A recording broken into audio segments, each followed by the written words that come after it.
यंत्र कौन कर रहा था? ये दो खेमा कैसे चल रहा था? बहुत सालों से, साल भर से ये चल रहा था। ललन सिंह का खेमा, आरसीपी सिंह का खेमा, खेमा तो बन गया था। षड्यंत्र वही करते हैं, उनका नाम ही है षड्यंत्र सिंह, किनका? ललन सिंह का। तो आप लोग वास्तव में जदयू को नुकसान कर रहे थे, डैमेज कर रहे थे। कैसे डैमेज कर रहे थे वो बता दे कि कैसे डैमेज कर। अपने मन से मंत्री बन गए आरसीपी। अपने मन से कोई मंत्री बनता है तो अपने मन से ये भी मंत्री बन जाए। आरसीपी गुट के महत्वपूर्ण नेता कन्हैया सिंह अभी हमारे साथ हैं और बिहार में जो कुछ भी चल रहा है अभी लगातार जदयू हो, बीजेपी हो, आरजेडी हो, कांग्रेस हो, सभी पार्टियां बैठक के मोड में चली गई है। हाई लेवल मीटिंग हो रही है और उसी के नियमित अभी जानेंगे कि कई विधायक की टूटने की दावा कर रहे हैं, जदयू के कई विधायक की आरसीपी सिंह के करीब होने का और कई मंत्री का। यह आरोप आप कैसे लगा रहे हैं कि जदयू के कई नेता आरसीपी सिंह के साथ हैं? देखिए, जेडीयू के जितने भी विधायक हैं ना, उनके साथ इनका व्यक्तिगत रिश्ता रहा है, रामचंद्र प्रसाद सिंह के साथ। और ये लोग बात करते रहते हैं, अपने सुख दुख की बात करते रहते हैं और ये राजनीतिक रूप से भी इनके करीब हैं। और ये जो भी बिहार में राजनीतिक घटनाक्रम हो रहा है ना, उस पर हम लोगों की नज़र बनी हुई है। देखिए, आप रिंग मास्टर हो नहीं सकते हैं ना कि जैसे चाहोगे वैसे आप नचा लोगे। कोई सर्कस का जानवर तो है नहीं कि जैसे चाहोगे वैसे आप इनको नचा लोगे। तो आपके कहने का मतलब साफ है कि नीतीश कुमार के विधायक नीतीश कुमार का साथ नहीं देने जा रहे हैं। क्यों देंगे? वो जीत कर आए हैं एनडीए गठबंधन में। वो जनता से जो वोट मांगे हैं वो किसके लिए? महागठबंधन के लिए तो नहीं। यदि महागठबंधन के लिए वो लोग वोट देते तो वहां से महागठबंधन जीता, लेकिन तो जीता तो एनडीए गठबंधन है। तो फिर ये लोग 2025 में किस मुंह से जाएंगे? क्या बोलकर जाएंगे? क्या बोलेंगे और किसके लिए वोट मांगेंगे फिर, और किसके साथ चले जाएंगे? जनता इन पे विश्वास करेगी? कभी नहीं। आप लोगों के इसी सब षड्यंत्र के वजह से ललन सिंह का कहना था कि हम सारे षड्यंत्रों का पोल खोल करेंगे। देखिए, षड्यंत्र वही करते हैं, उनका नाम ही है षड्यंत्र सिंह। किनका? ललन सिंह का। वो षड्यंत्री करने के लिए मानहानि के दावा ठोक देंगे, बहुत ये करते हैं, मतलब कर न दे, खाली केवल केस ही करते रहते हैं। तो आप लोग वास्तव में जदयू को नुकसान कर रहे थे, डैमेज कर रहे थे। कैसे डैमेज कर रहे थे वो बता दे कि कैसे डैमेज कर। अपने मन से मंत्री बन गए आरसीपी। अपने मन से कोई मंत्री बनता है तो अपने मन से ये भी मंत्री बन जाए? अपने मन से ये भी मंत्री बन जाए? ऐसा नहीं होता है। रामचंद्र बाबू मंत्री बने थे माननीय मुख्यमंत्री जी के कहने पर। ललन सिंह का प्रेस कॉन्फ्रेंस आपने सुना था, अपने मन से राष्ट्रीय अध्यक्ष थे, अपने अपने फैसला कर लिए, अमित शाह से जाकर सेटिंग कर लिए। इनको राष्ट्रीय अध्यक्ष किसने बनाया था? किसने नाम अनुमोदित किया था? आरसीपी सिंह ने किया था। ऐसे नहीं होता है ना कि कोई जाके अपने से मंत्री बन जाता है, ऐसा नहीं होता है। षड्यंत्र कौन कर रहा था? ये दो खेमा कैसे चल रहा था? बहुत सालों से, साल भर से ये चल रहा था। ललन सिंह का खेमा, आरसीपी सिंह का खेमा, खेमा तो बन गया था। कोई खेमा नहीं था। एक बात जान लीजिए, किसी भी दल में यदि एक से ज़्यादा लोग सीनियर नेता रहते हैं तो सबके अपने अपने फॉलोअर होता है, सबकी अपनी अपनी विश्वसनीयता अलग अलग बड़े नेता पे होता है। तो इसको आप गुट कहेंगे? किस पार्टी में इस तरह की आप नहीं देखेंगे? हर पार्टी में इस तरह का होता है तो गुट हो जाता है। हम लोग जो काम किए इतने दिन वो किसके लिए किए थे? जनता दल यू के लिए किए थे। जनता दल यू में था क्या? संगठन के नाम पे कुछ नहीं था। रामचंद्र बाबू ने इस पूरी संगठन को खड़ा किए। 20 में षड्यंत्र किए हैं आरसीपी सिंह ने अपने चहेतों को टिकट देकर, और बीजेपी से साठ गांठ करके चिराग पार्ट 2 आरसीपी सिंह ने काम किया है जदयू के लिए। क्या चिराग पार्ट 2? चिराग पासवान को चुनाव लड़ने का हक नहीं है। कोई चुनाव लड़ता है तो इनका कोई वोट काट लेगा। चिराग पासवान की भाषा बोल रहे हैं? नहीं, मुझे बताइए कि चिराग पासवान को चुनाव लड़ने का हक नहीं है क्या? ये रोक देंगे क्या? बिहार का हर एक युवा चिराग पासवान बन जाएगा तो? ये देखिए, ये लोग अहंकारी लोग हैं कि हमारे सामने कोई टिकेगा नहीं। ये लोग को ये तो समझ में आ गया ना कि एक चिराग पासवान इन लोग को धूल चटा दिया।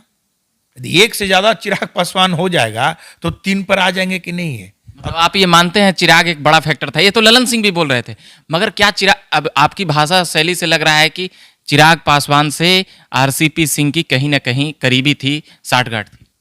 एनडीए में थे इनके फादर, क्यों नहीं करीबी होगी? स्वर्गीय रामविलास पासवान जी किस में थे? एनडीए के दल थे, तो करीबी तो इनका सबके साथ था। रामचंद्र बाबू कुशल व्यवहारिक हैं और इनका संबंध तमाम नेताओं के साथ है। अभी कितने विधायक आप लोगों के संपर्क में है, या कह सकते हैं आप लोगों के खेमे में है? बहुत संख्या है। बहुत संख्या। एक तो इसी 43-45 हैं आप लोग, और ऊपर से आप लोग ही लेके भाग गए। 43 में अच्छे खासे नंबर जो है वो माननीय रामचंद्र बाबू के संपर्क में है। 30-35 को चिराग जी घटा दिए, आप बोल रहे हैं पर तो नीतीश जी के यहाँ बचेगा क्या? तो नीतीश जी के यहाँ बचा है क्या? षड्यंत्र बाबू के अलावा बचा कौन? आप लोग इस तरह से साठ गांठ की राजनीति कीजिएगा तो नीतीश जी कमजोर है ना। अरे भाई, तो नीतीश जी तो कब का कमजोर हो गए हैं। आप किसी भी स्कूल में औचक निरीक्षण कर लीजिए। ये बात आप 2 महीना पहले काहे नहीं बोलते थे आप लोग? आप बीजेपी के शिक्षक प्रकोष्ठ में, जदयू के शिक्षक प्रकोष्ठ। सही कह रहे हो, हम लोग शिक्षा जगत से जुड़े हुए हैं। पिछले हम 25-30 साल से, मैं 25 साल से तो जरूर पढ़ा रहा हूँ। कितने IAS IPS IIT डॉक्टर हैं। आप ये बात सही कर रहे हो, इनका झूठा गुणगान। देखिए होता क्या है ना कि किसी व्यक्ति का चेहरा सामने आने में देर लगता है। आप भी पद और दायित्व के लालच में थे, आपके भी नेता पद और दायित्व के लालच में थे, मिनिस्ट्री के लालच में थे ना RCP सिंह, सच बोल देते। अच्छा एक चीज बताइए, हम लोग को क्या ये पद देंगे? मिनिस्टर बनाए आप ऐसे। देखिए कन्हैया जी, मिनिस्टर तो जदयू से बने, नीतीश जी के रहमो करम पे सांसद बने, आप नहीं बनाए तब तोड़ फोड़ करे में लग गए। तोड़ फोड़ इन लोगों ने देखिए राजनीति को किस स्तर पे ला दिया। इनकी पत्नी और बेटी को भी घसीट लिया। वो जमीन जाके देखिएगा ना, तो प्रॉपर्टी तो बनाए है ना RCP सिंह जी। आप प्रॉपर्टी पहले देख लीजिए जाके। उसको प्रॉपर्टी आप कहिएगा ना, तो बिहार में कितने लोग होंगे जिनके पास 30 बीघा 40 बीघा गांव में जमीन है। अरे तो ये 2 प्रखंड का बात है, 40 बीघा ये अस्थामा इस्लामपुर का। क्योंकि उनका पैतृक गांव जो है वो नालंदा में ही है, तो इनके गांव के इर्द गिर्द में ही जमीन है। वो जमीन कोई दिल्ली मुंबई या पटना में नहीं मिला। पटना में मिलता, इर्द गिर्द में नहीं। इस्लामपुर कहाँ है? वहां से 30-40 किलोमीटर है।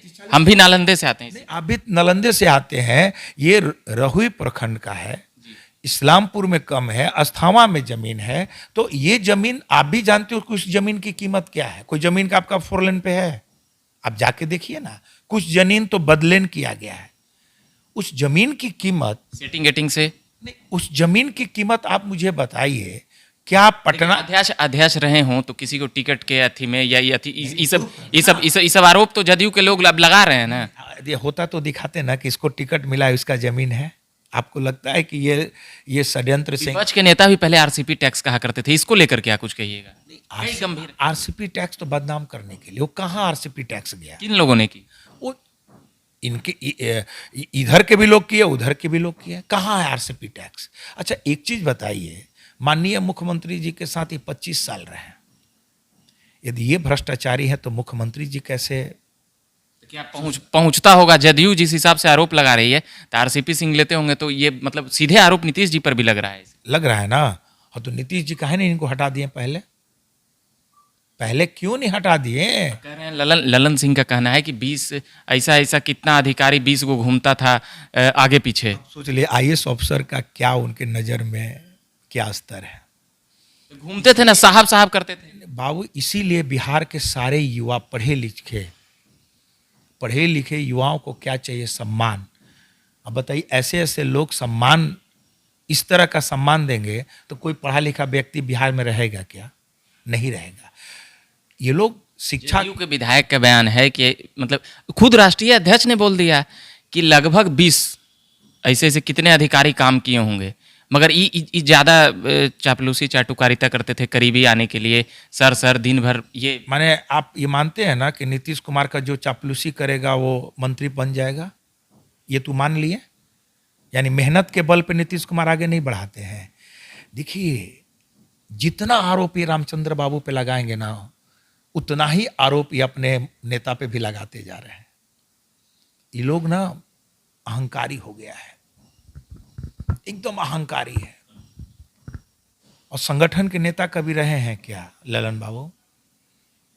30-40 साल से क्या करते थे आपको पता है उनके बारे में? आप राज खोलिए, आप लोग करीबी रहे। हम लोग राज क्यों खोले? हम लोग बिलो द बेल्ट कभी किसी के नहीं जाते हैं। राज को राजे रहने दीजिए। ललन सिंह भी नालंदे के, आरसीपी सिंह भी नालंदे के, नीतीश जी का भी नालंदे से है। आपका कहाँ से है नालंदे? नहीं, मैं तो अरवल जिला का हूँ। भोजपुर जिला में मैंने पढ़ाई लिखाई हुई है। ललन सिंह पे बोलते बोलते रुक जा रहे हैं, बोलिए ना खुल के आप। क्यों किया? हम लोग बिलो द बेल्ट नहीं जाते, डर रहे हैं। हम लोग पढ़े लिखे लोग हैं। यदि मैं बिलो द बेल्ट जाऊंगा तो मेरे इतने जो स्टूडेंट्स हैं वो क्या आप कहेंगे?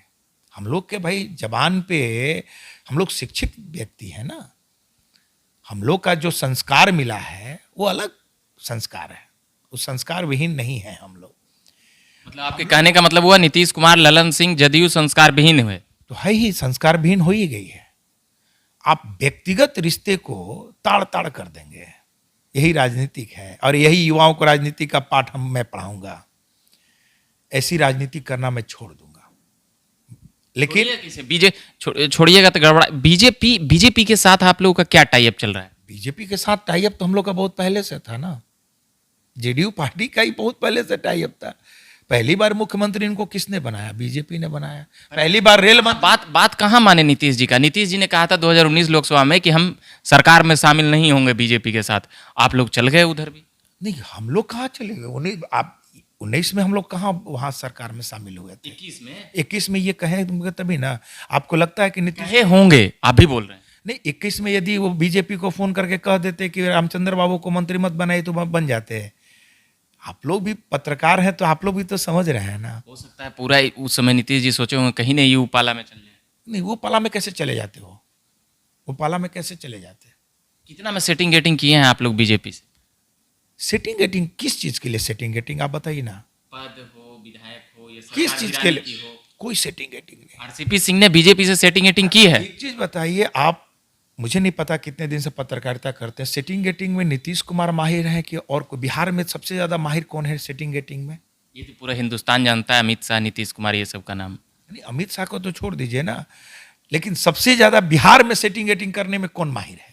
सब जानता है नीतीश कुमार, मगर उनके साथ आरसीपी सिंह रहते थे तो सारी चालबाजियां आरसीपी सिंह के पास है। हो गया, नीतीश कुमार सेटिंग बड़का सेटिंग बाज। उसके बाद आरसीपी सिंह का भी नाम आता है। आरसीपी सिंह कौन सा सेटिंग अभी किया है? गांव में देखिए जाके बैठे हो मुस्तफापुर, देखिए गांव में कितने अच्छी तरह बैठे हुए। बोल रहे हैं 7 जन्म में भी नीतीश पीएम क्या कुछ भी नहीं बनेंगे। कैसे बनेंगे? कैसे बनेंगे? यही बात पिछले साल बोल दिए रहते कि भुंजा खाते हैं, काम धाम नहीं करते हैं 4-4 घंटा। ये हमेशा ये बात बोलते थे, ऑफ द कैमरा हमेशा बोलते थे। ऑन द कैमरा का है नहीं हो रहा बिहार में, मतलब कि ये पीड़ित रहते थे। इनमें दर्द, उनमें जब बात करते थे उनके चेहरे पर दर्द झलकता था कि बिहार में कुछ आज के डेट में नहीं हो रहा है। 2005 से 10 तक हुआ ना, तो यही जो कर रहे हैं कि इनके जैसा 20 गो कर्मचारी होगा, यही एक कर्मचारी थे जिन्होंने 5 से 10 में जो काम किया ना, उसको बिहार देखता है। पोशाक साइकिल योजना के बाद कुछ योजनाओं दिखाते हैं क्या? सड़क का वही बिजली। इसके बाद बिहार क्या हालत है आप सब लोग जानते हैं। कुछ अंदरूनी बात आप बता दीजिए। नहीं, कोई अंदरूनी बात नहीं। विधायक 2-4 को नाम बता दीजिए। क्यों 2-4 को विधायक का नाम बता दो? ये समय आने पर सब दिख जाएगा। अभी पटना कब आएंगे आरसीपी सिंह? जयमाल होने दीजिए, अभी लोग की शादी होने दीजिए, गठबंधन होने दीजिए। फिर आप लालू जी वाला बात बोल रहे हैं, कनपट्टी भर सिंदूर। हाँ, तो वही होगा। दुल्हन भागते भागते, दुल्हा भागते भागते, आप देखिएगा, जयमाल पढ़ने दीजिए। नहीं पॉसिबल है बाबू। चलिए, कई बातें कन्हैया सिंह जी बता चुके हैं, कई राज खोल चुके हैं, और भी तमाम खबरें और बातें हम लगातार लाते रहेंगे। साफ कहना है कि दर्जनों विधायक हमारे संपर्क में हैं, और भी बातें, तमाम बातें सुना चुके हैं। और भी बिहार पॉलिटिकल अपडेट्स के लिए लगातार बने रहिए झकास भारत पर। मेरा नाम हुआ रविकांत, धन्यवाद।